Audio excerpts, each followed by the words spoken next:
Hello, everyone. Thank you for getting up early. Is it early? I don't know. It's early for me. I'm Alex Wagner, and we are live at Crooked Con with a Democrat who sits in the State House against literally all odds, Kentucky Governor Andy Beshear. Thank you all. Governor, it is quite a week to be at this convention. Isn't it a great week after Tuesday? And I'm just going to start with a question I think everybody's asking elected Democrats is, do you have kind of a unified theory of the case in terms of what went down on Tuesday? I do. Let me start by saying, as the incoming chair of the Democratic Governors Association, I am so proud of Abigail Spanberger and Mikey Sherrill. And while I do have a theory that I believe is a reality, that shouldn't take away from either of those candidates who worked hard, who took days and weeks and nights away from their family, and who are going to govern really well. They're going to both be great governors in their states. I think both won, and we won a lot of other races because we've now recognized that people aren't as political as we think they are. When they wake up in the morning, we may be thinking about the next election, but they're not. What they're thinking about is their job and whether they can support their family. They're thinking about their next doctor's appointment for themselves or their parents or their kids. They're thinking about the roads and bridges they drive, the school they drop their kids off at, and whether they feel safe in their community. When we spend 80% of our time on those issues that matter to 100% of the American people, we gain extra votes, we win tough elections, and I think I'm living proof the Democrats can and should be winning everywhere.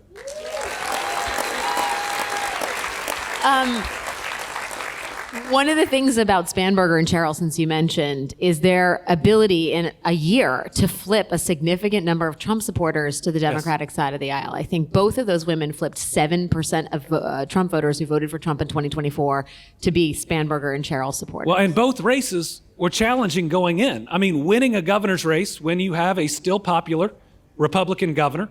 And then in New Jersey, we hadn't had 3 straight terms of Democratic governors in 60 years. So not only did they win what should have been tough races, they ran away with both of them. Really impressive. I noticed you didn't mention Zohran Mamdani when we were talking about the wins. That's because I'm head of the Democratic Governors Association. Yeah, okay. Sure. But same reason. Here's my hot take. Okay, I like a hot take. I actually believe that not only did Mamdani win for a lot of the same reasons that Spanberger and Sherrill won, I think they also won for a lot of the reasons that Donald Trump won in 2024. I mean, where the American people are right now is desperate.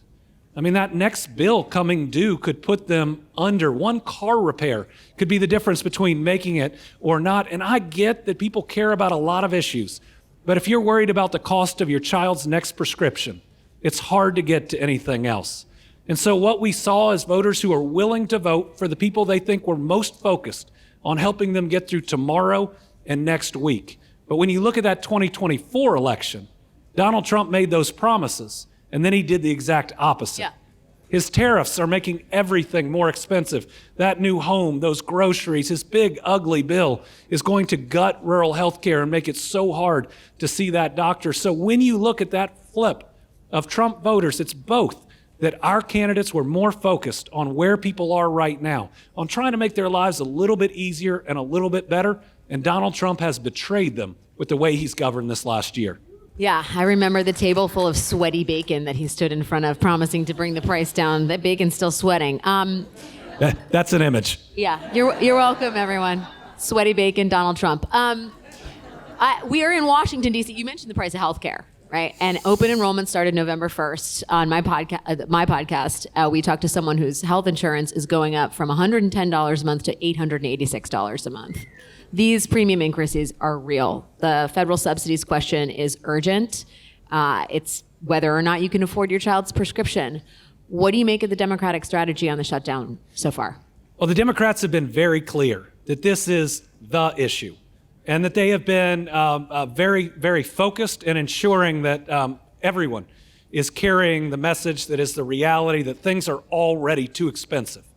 Families are already struggling to put food on the table even before the president refused to pay SNAP benefits when every other president in every other shutdown has.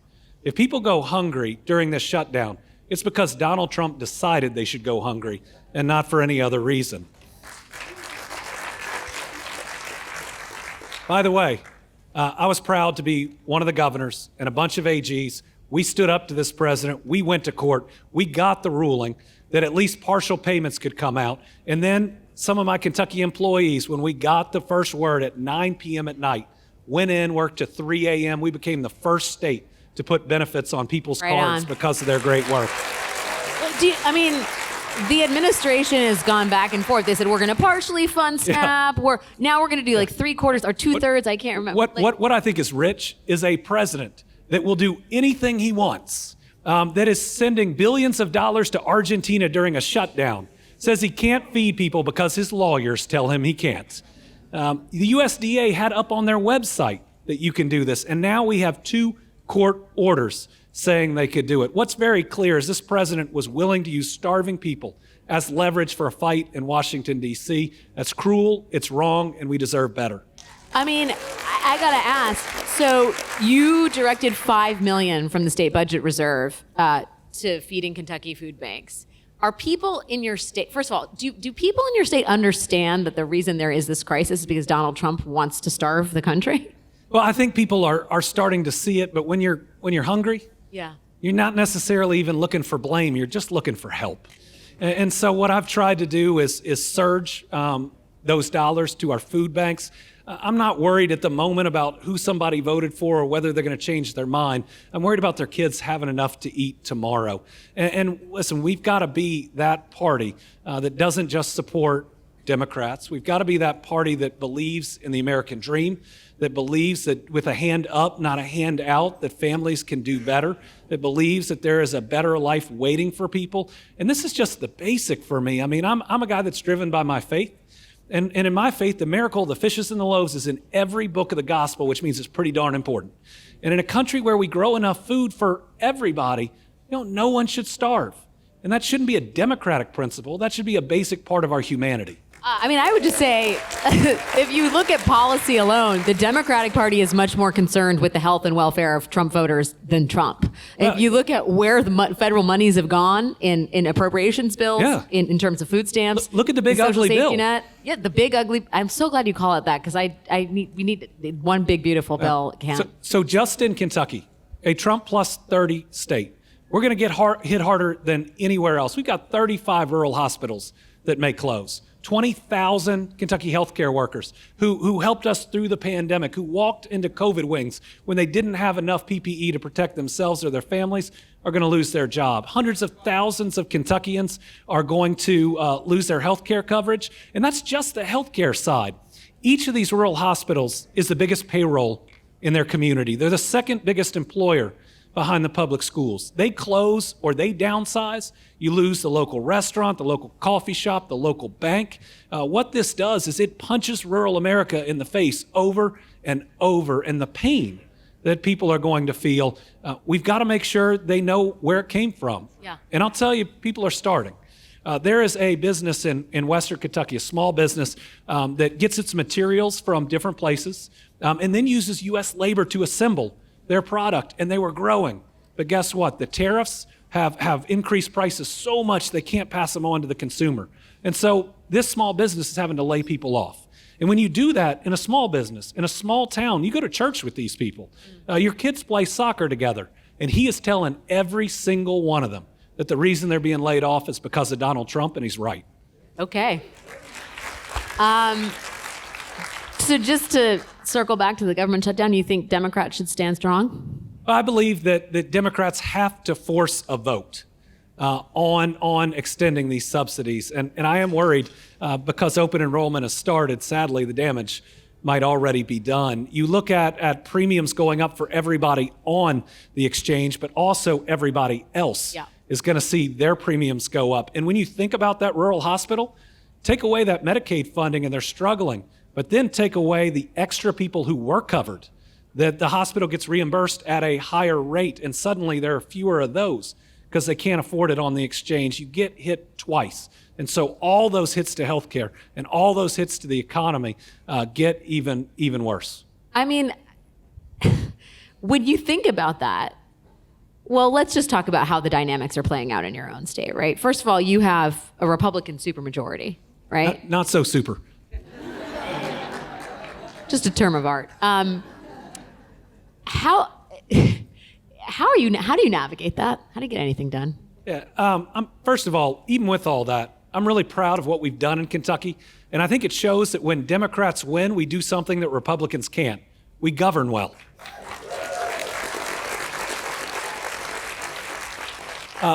But with that said, it's that idea that most things that matter to people aren't partisan. Mm-hmm. And it's like we've tried to make everything political, and it's part of the division that has swept this country. And one of the most important reasons that we've got to win is to heal the country and to welcome people back in, to make sure that our kids have the type of America and the stability in America that we had, that, when elections, people might be a little more this way or a little more that way, but you were never worried about the future of the country or global stability when we were growing up.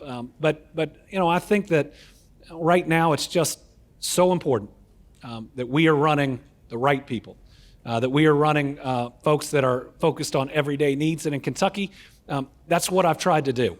I've tried to take as much of the politics out and share as much of the credit as I can. And part of it is that we're winning. Since I've been governor, we brought in more private sector investment, more new jobs, the best 3-year average for wages, broke our export records, broke our tourism record 3 straight times. Drug overdose deaths are down 3 straight years, thank God. But when you have one of these wins, it helps everybody. So I was telling you a little bit about this. I still remember there's a town and a county in Kentucky called Henderson. And Henderson is a former coal mining county. It had been blue in the past, and it was trending red. In 2019, I won it by about 500 votes. I thought that would be the last time. And about 3 months before my reelection, we opened the cleanest, greenest recycled paper mill in the country in Henderson. And I'll never forget at the groundbreaking, the owner, who's an Australian, comes on the big screen. It had to have been 2 a.m. or something there. And he says, we're bringing 350, and then he said the phrase, green jobs to Henderson, Kentucky. And you know what everybody did? They gave him a standing ovation because they paid $40 an hour. And so you might think that people get caught up in the politics, but that was a better life for everyone there. I ended up winning Henderson by 1,500 votes the second time, 3 times more. Do people know you're a Democrat? I'm kidding. If you look at my social media, yes. Okay, right on.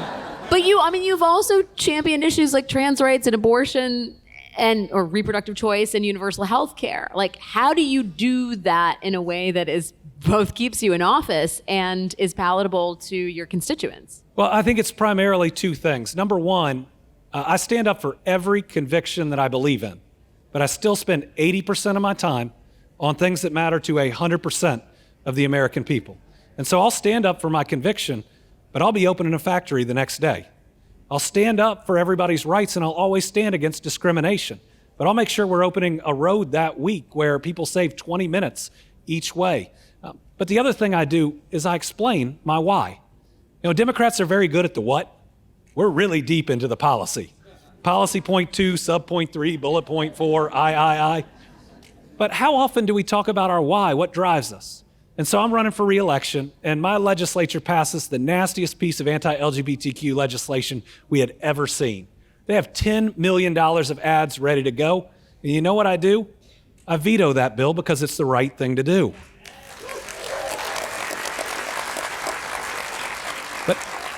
But I also explain my why. I said I'm driven by my faith, which teaches me that all children are children of God.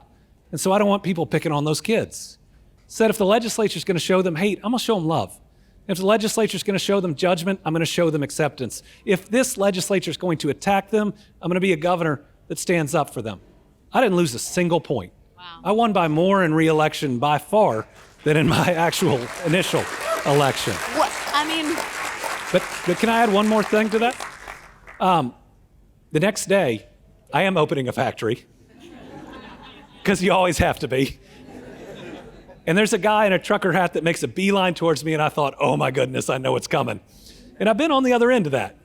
But he sticks out his hand and he says, Governor, I'm not sure I agree with what you did yesterday, but I know you're doing what you think is right. And he patted me on the back and said, I support you.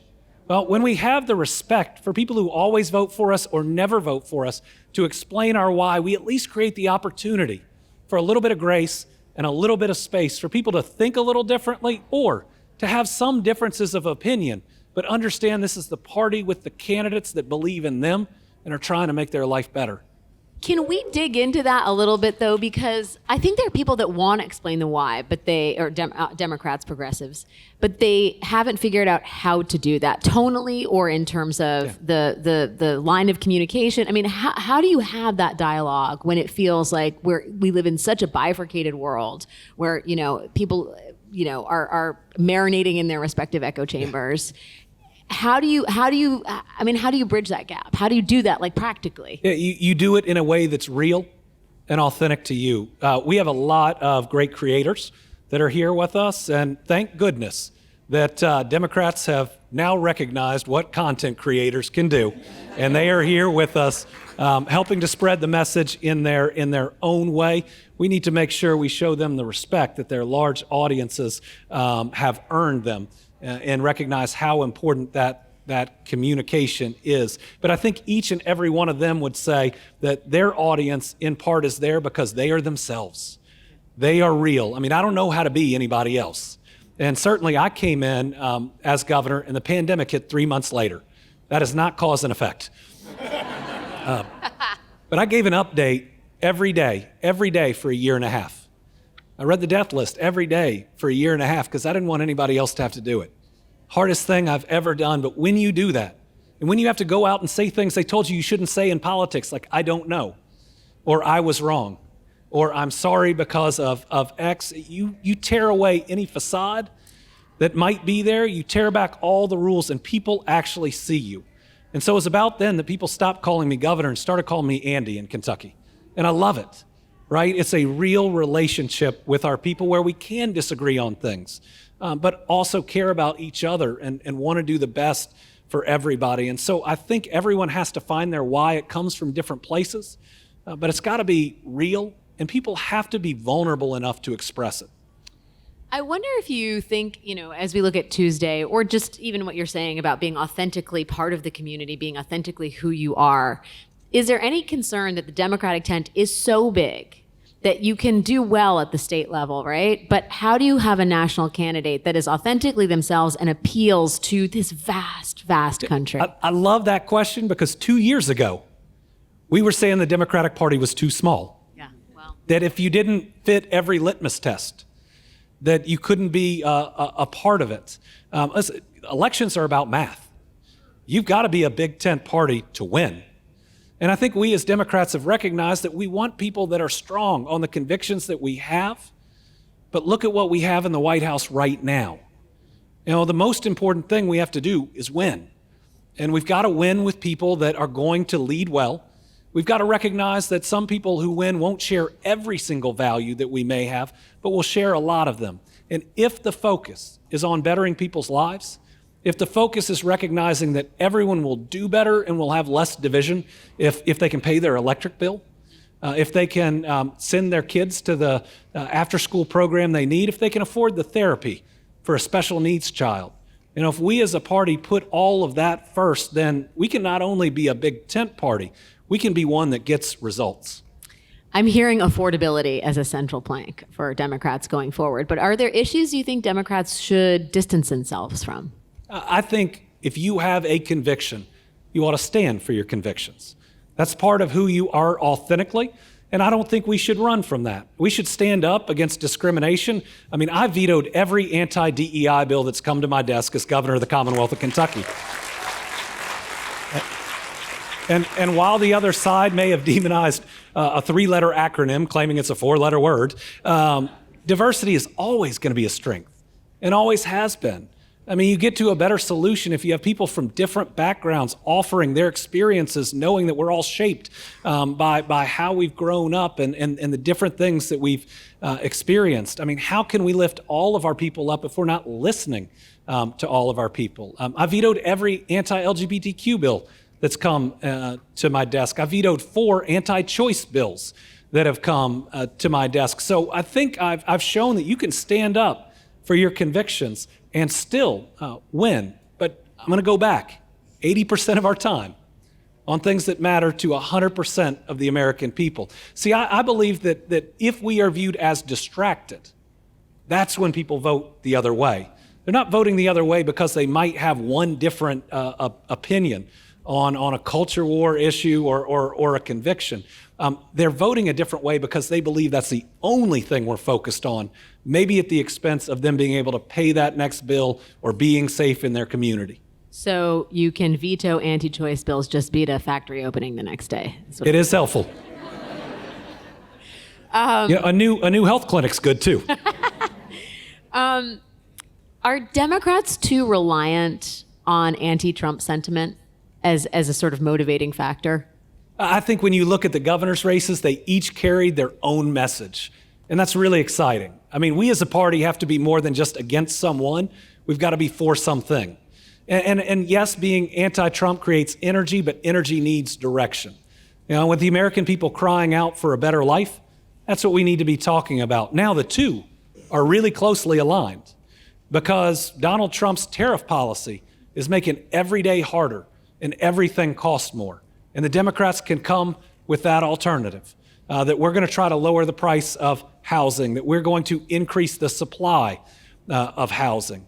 Now we do, as we move forward, have to not just win, we've got to get results. And I think that means we've got to be a little introspective too, maybe even a little self-critical. I mean, when we look back, we saw some amazing bills passed during the last administration. Yeah.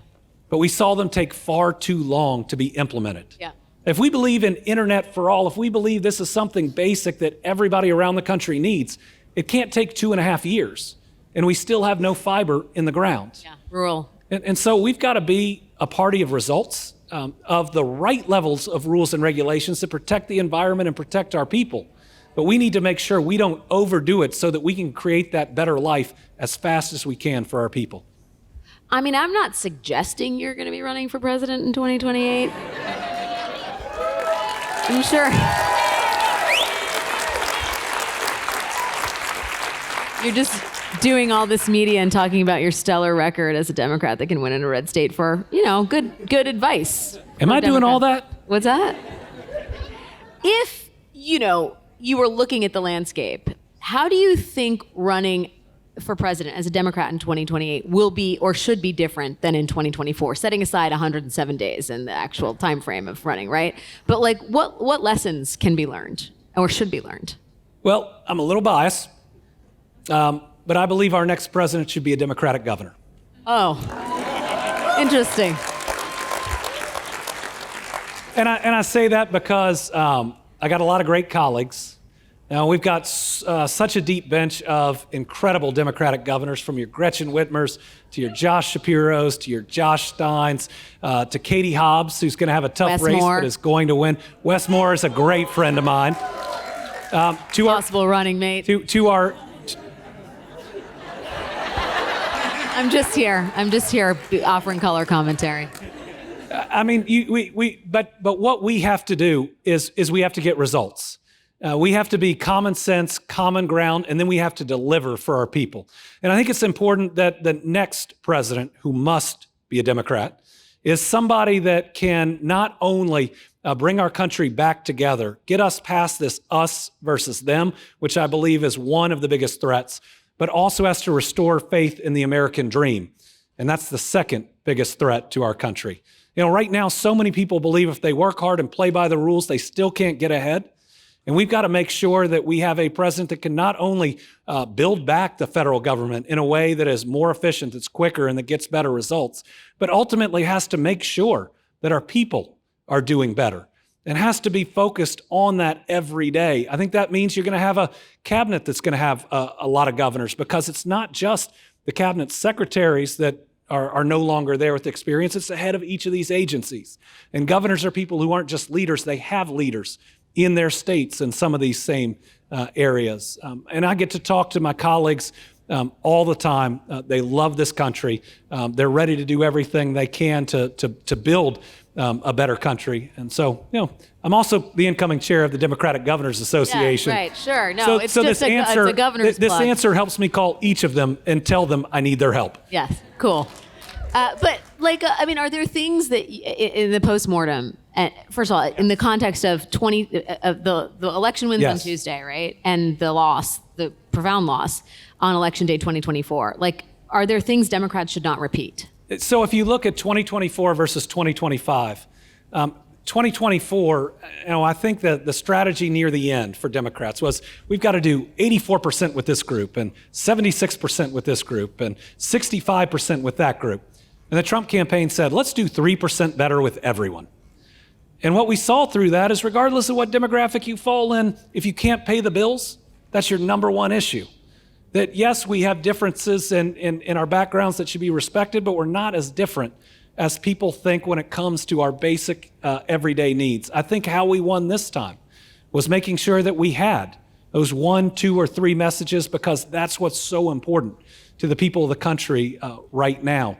And so I think we don't fall back into this idea of the coalition with X% here and X% there. We go out and we fight for every single vote in every single area. We start talking to rural voters again. Mm-hmm. We make sure that at every level of the socio-economic that we're working for people, and that ultimately when we win, we deliver. We make life better for people. I think those are the lessons that we've learned. I want to ask you, just as we wrap it up, the idea of, in politics these days, it feels like one of the sort of central organizing principles of successful campaigns is people feel an emotional identification. They feel community with the candidate and even inside the campaign, right? You see that with Trump, right? There's a strong sense of identification with Trump, probably a little bit zealous. And then there's, even with Mamdani's campaign, right? He had 90,000 volunteers. They knocked on 2 million doors. There's a huge sense of belonging, identity, camaraderie, community. How do you do something like that from the middle? Right? I feel like the sort of more defined your principles are, the more unifying they are, the cooler they are, the easier it is to recruit people to be part of that, what feels like a movement. Can you do that as a centrist? Yes, and it's because the most important emotion for people to feel about any campaign is hope. Is hope for a better country, is hope for a better life, is hope that we won't be arguing with our neighbors 4 years from now. Every campaign ought to be about how we're going to do better and how we're going to better the lives of the American people. And I think when a campaign gets it right, people feel that hope. I will tell you, before Tuesday, what I was trying to do traveling the country is give Democrats and people who are feeling despondent and scared and worried hope.